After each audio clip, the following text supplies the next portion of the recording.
paano kung may isang opisyal ng gobyerno na bigla na lang nagsabi sa'yo na isuko na lang natin ang isang bahagi ng Pilipinas para mas madali? Naku, Dito mismo magsisimula ang usapan natin ngayon kasi hindi yan hypothetical. Nangyari yan. at hindi lang, alam mo yun, hindi lang basta-bastang opisyal. Pinag-uusapan natin dito yung naging pahayag ni Senador Rodante Marcoleta tungkol sa Calayan Island Group o KIG. Sa West Philippine Sea. Oo, sa West Philippine Sea. At sinabi niya yan sa isang official hearing ng Commission on Appointments. Umugong talaga ang social media. Kaya naman para sa iyo, hinimay talaga namin ang mga source materials, isang comprehensive news report na sinakop ang lahat. Lahat ng anggulo. Oo, yung mismong sinabi ng senador, yung gigil na reaksyon ng mga residente at ng mga eksperto, at syempre yung naging paliwanag niya pagkatapos. At simple lang naman yung layunin natin, Dibo. Aalamin natin kung ano ba talaga ang pinag-ugatan ng lahat ng to. Bakit isang linya lang, di ba? Mula sa isang senador, nagdulot ng ganito kalaking alon. Yun yung tanong eh. Susuriin natin yung mga argumento, yung emosyon, at yung legal na basehan. Sige, umpisahan na natin. Ito yung eksaktong sinabi ni Senador Marcoleta na nagpasiklab sa lahat. Sabi niya, ano ba talaga ang ipagpapatayan natin dito? We will offer our lives for something that is not even within our EEZ, Exclusive Economic Zone. Tapos, may kasunod pa yan. Eto na. Ang gawin natin po para madali, i-give up natin yung KIG. Grabe. Ang bigat pakinggan nun. Napakabigat. At ang interesting dito ay yung pundasyon mismo ng argumento niya. Agad niyang kinonekta sa konsepto ng EEZ. Exclusive Economic Zone. Oo. Bale, ang dating ng tanong niya, bakit natin isasakripisyo ang buhay para sa isang lugar na wala naman sa loob ng EEZ natin? Parang ganon. Teka, para lang sa lahat, i-breakdown natin yan. Yung EEZ, isipin mo na parang exclusive resource rights natin yan. Tama? Karapatan nating mangisda, kumuha ng langis, ng gas, sa loob ng 200 nautical miles mula sa ating baybayin. Pero, at itong mahalaga, iba ang EEZ sa teritoryo o soberanya. Magkaibang magkaiba. 'Di ba? Yung teritoryo, lupa natin yan. Yung EEZ, karapatan sa dagat, dalawang magkaibang bagay. Eksakto. At yan mismo yung naging punto ni noon ay Senador Panfilo Lacson sa parehong hearing. Hindi niya pinalampas. Agad niyang sinagot. Agad-agad, sinagot niya si Marcoleta. Sabi niya, atin yung Kalayaan Island Group. Tapos, dinagdagan niya ng isang napaka-importanting detalya Ano yon? na ang Pag-asa Island na bahagi ng KIG ay isang lehitimong barangay. Isang barangay. Oo, barangay ng munisipalidad ng Kalayaan sa Palawan. May mga tao doon, may komunidad. At yung puntong yun na may barangay pala doon, na may mga Pilipinong nakatira, it changes everything, di ba? Totally. Hindi na ito kwentuhan tungkol sa mga bato at buhangin sa gitna ng dagat. This is about their homes. Exactly. Tungkol to sa mga kababayan natin. At dito na natin kailangan ilagay ang sarili natin sa posisyon nila. Ang Pag-asa Island may halos 400 Pilipinong residente. 400. Oo. May eskwelahan, may health center, may munisipyo. Ang pamumuhay nila parang typical na coastal community. Pero may isang malaking kaibahan sa araw-araw nilang buhay. At yan yung tanawin nila, no? Araw-gabi, yung nasa horizon nila, hindi lang yung paglubog ng araw. Hindi lang. Tanaw nila yung mga barko ng China. Mga barko na laging nagpapaalala sa kanila na yung lupang tinatayuan nila, pinag-aagawan. Isipin mo yung bigat nun. Kaya naman nung narinig nila yung sinabi sa Senado, personal ang tama sa kanila. Siyempre. Ayon sa isang resident na na-interview, sabi niya at bibigkasin ko, we were offended. Anong silbi nung bayan namin? Grabe. Anong silbi nung mga magigiting na mamamayan namin na isinuko ang mas magandang oportunidad sa ibang lugar para lang manatili doon kasamang kanilang mga anak? Grabe yung linyang yan. Isinuko ang mas magandang oportunidad. Ibig sabihin they consciously chose to live there. Isang desisyon yon. Oo, isang desisyon para sa kanila, para kumatawan sa bansa. Hindi lang yan simpleng sama ng loob eh. It strikes at the very heart of their identity. For years, sila yung frontline natin. Sila yung bantay. Tapos maririnig nila yan mula sa isang mambabata sa Maynila. It must feel like a complete betrayal. Exactly. And that choice is the very definition of patriotism for them. Hindi an abstract concept. Yan yung araw-araw nilang buhay. Yun na yun. Kaya ganun kabigat yung tama ng sinabi ng senador.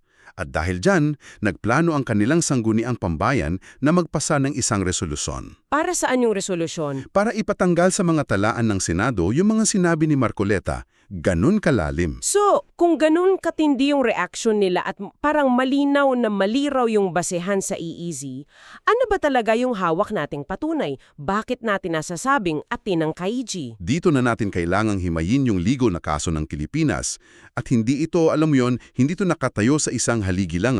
Isipin mo parang nagtatayo ka ng isang napakatibay na bahay. Okay, sige. Anong itsura ng bahay na yan? Oo. Ang pundasyon, yung pinakailalim, ay yung matagal na nating okupasyon. Bago pa man maisulat ang mga modernong batas, matagal nang may presensya ang mga Pilipino dyan. Historical basis. Oo. At kinikilala na yan bilang parte ng Pilipinas. Okay, so matibay ang pundasyon. Paano naman yung mga pader? Para gawing opisyal yung pagtira natin doon, nilagyang ito ng unang legal na pader noong 1978. Ito yung Presidential Decree 1596. Yung kay dating Pangulong Marcos Sr. Oo, malinaw na sinabi doon na ang Calayan Island Group ay teritoryo ng Pilipinas at isang munisipalidad ng Palawan. Klaro, walang-wala ng paligoy-ligoy. So yung pagiging munisipyo nila may batas na pala since 1978 pa. Matagal na, pero hindi dyan natapos. Noong 2009, dinagdagan pa natin ng isa pang pader para mas malinaw sa mapa ng buong mundo. Ito yung Republic Act 9522 o yung Archipelagic Baseline Law.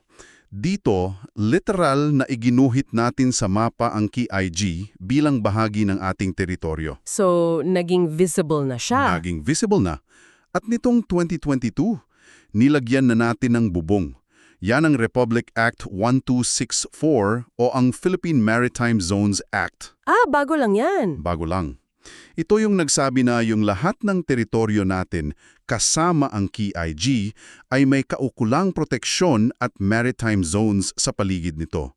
Each law built upon the last. Parang ironclad na yung legal structure. Pundasyon, dalawang pader, at bubong. Okay, kompleto na yung bahay natin sa mata ng ating sariling batas.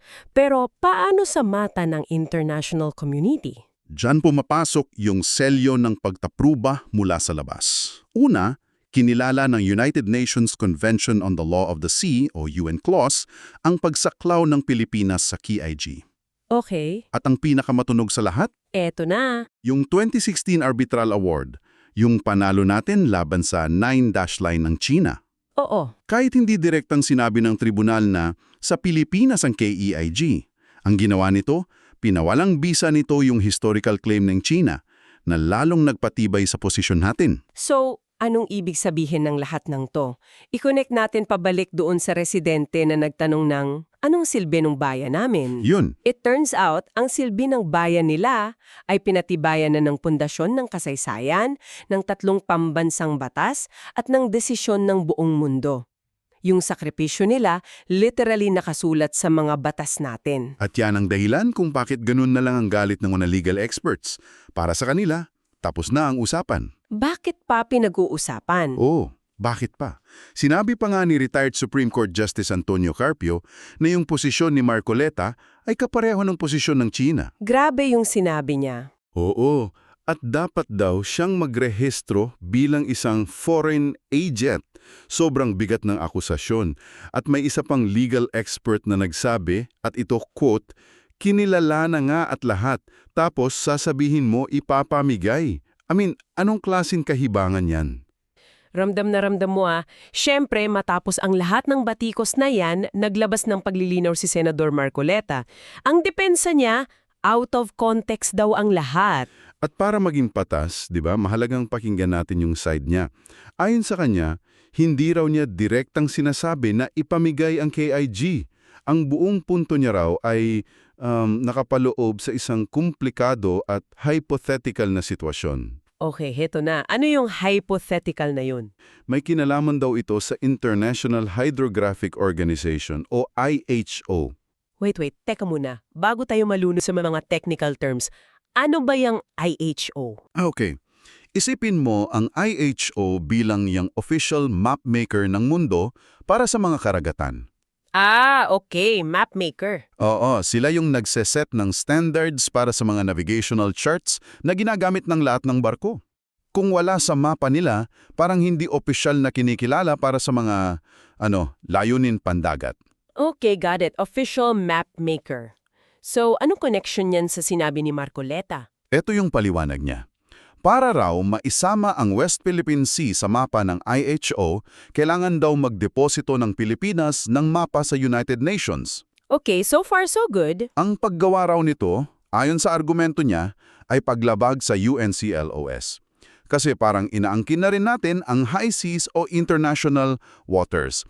At dito na pumasok yung controversial na linya. Paano? Sabi niya, ang pagdeposito ng mapa ay labag sa UNCLOS, maliban na lang kung isusuko ang Kalayaan Island Group.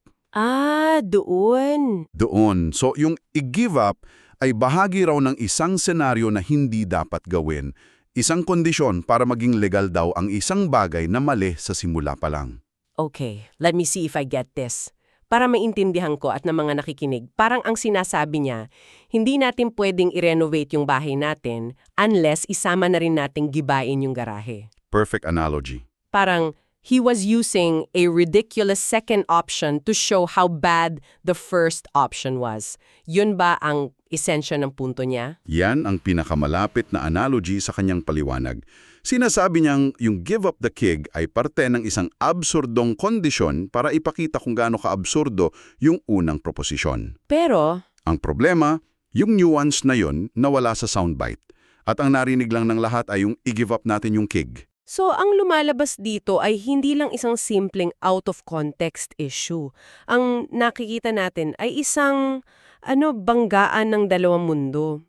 Anong mga mundo yan? Yung mundo ng komplikado, technical at hypothetical na legal na argumento sa loob ng Senado at yung mundo ng mga Pilipinong araw-araw na isinasabuhay yung soberaniya sa gitna ng panganib doon sa Pag-asa Island. That's the key takeaway here. Sovereignty isn't just a map or isang batas na dinedebate sa isang air-conditioned na kwarto. Hindi. It's the daily sacrifice and the unwavering presence of the people on the ground. At yun yung perspektibo na tila nawala sa gitna ng lahat ng technical jargon. Napakagandong punto. So, bilang pagbubuod ng ating pinag-usapan, isang pahayag sa Senado ang nagbukas ng napakalaking debate. Nakita natin kung gaano ito kapersonal para sa mga residente ng Pag-asa. Na ang buhay at sakripisyo nila ay direktang nakatali sa isyung ito. Oo. At nalaman natin na yung ating bahay sa Kalayaan Island Group ay napakatibay. Matibay. May pundasyon ng kasaysayan, mga pader ng pambansang batas, bubong ng maritime protection, at may selyo pa ng pagkilala mula sa international law. At sa huli, narinig natin yung paliwanag mula sa panig ng senador. Isang paliwanag na nakasentro sa isang komplikadong at hypothetical na argumento. Nasa kasamaang palad o hindi, ay nagdulot ng malawakang kalituhan at sakit ng kalooban. Yun. Nagiiwan ito ng isang mahalagang tanong para pag-isipan mo. Sa isang issue na ganito kahalaga at kaselan, teritoryo na natin ito pinag-uusapan ha, ano ang responsibilidad ng isang mambabatas? Hindi lang sa pagpili ng salita, Hindi lang, kundi sa pagsisigurado na ang mga debate sa Maynila ay laging nakaangkla sa realidad at sakrisyo ng mga Pilipinong nasa pinakamalayong hangganan ng ating bansa.